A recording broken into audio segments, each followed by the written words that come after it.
In college, I worked camps all across the country that allow me to network and meet great people, which is how I met somebody that knew Rob Babcock, who was the assistant GM with the T-Wolves, that allowed me the opportunity with them.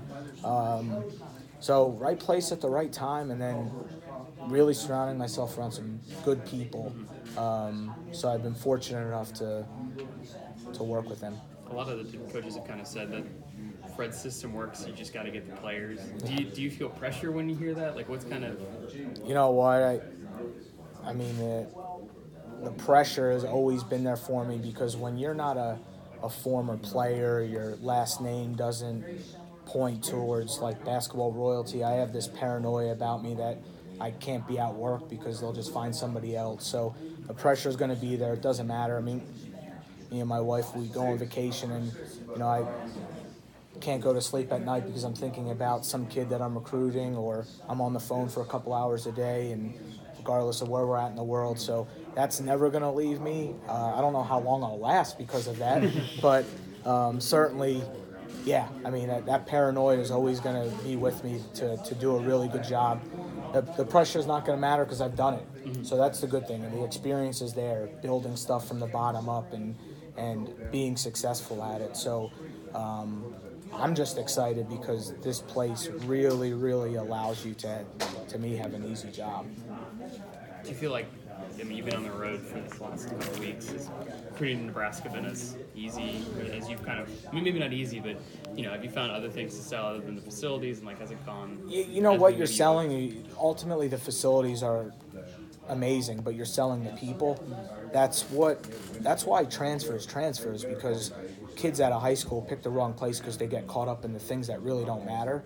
The things that matter are trusting the people that you're going to go to school with, that they're going to get you from point A to point B as seamless and as quick as possible. And that's what we have here. We have ridiculous people around this program that are easy to sell.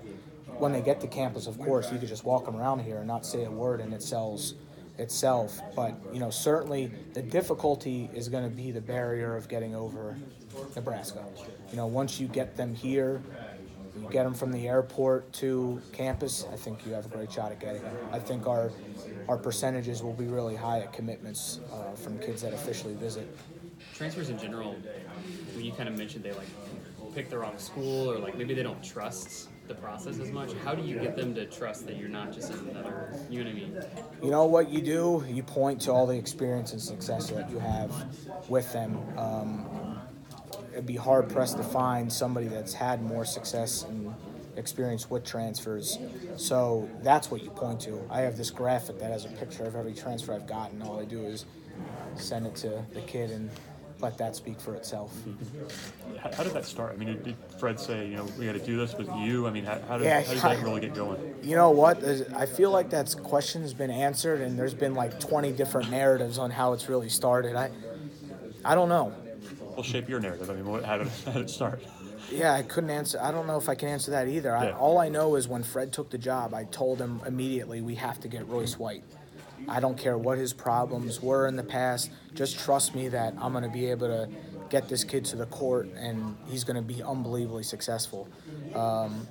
Royce is family to me. Being able to be my first recruit and kind of spearhead what we're trying to do.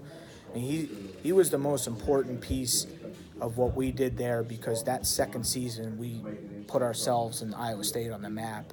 And, you can point to him, but all the other transfers too, Chris Babb and Chris Allen and Anthony Booker, all significant pieces in being our first transfer class. So what we always went with and what we'll always go with is we always had the highest median age in the Big 12. And I think that was why we were able to compete with the likes of Kansas and teams that are getting these so-called 5-star McDonald's All-Americans. And I think that's a heck of a formula, because experience and age, not sure anything could beat that.